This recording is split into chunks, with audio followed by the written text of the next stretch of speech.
Hi friends, இந்த வீடியோவில் நம்ம என்ன பார்க்க போறோம்னா எப்படி விண்டோஸ் 7, 8, 10, 11 எல்லாத்துலேயும் விசுவல் ஸ்டுடியோ கோட் டவுன்லோட் பண்ணி என்ன பார்க்க போகிறோம். முதலாவது உங்களோட வெப் ப்ரௌசர் ஓப்பன் பண்ணிக்கோங்க.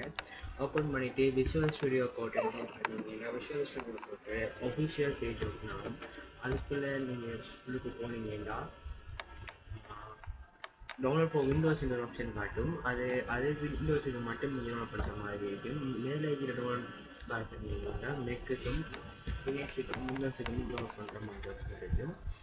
இது கிளிக் பண்ணிங்கன்னா டவுன்லோட் ஆகிடும். ஆனால் இது விண்டோஸ் 10க்கும் 11க்கும் பொறுத்த மாதிரி நீங்கள் விண்டோஸ் 7 யூஸ் பண்ணுவீங்கன்னா விசுவல் ஸ்டுடியோ விண்டோஸ் 7 செட் பண்ணிங்கன்னா விசுவல் ஸ்டுடியோ போட்டு பண்ணுறேன். இந்த 7ல் இது பண்ணணும். அதுக்கப்புறம் நீங்கள் இதை டவுன்லோட் பண்ணிக்கலாம்.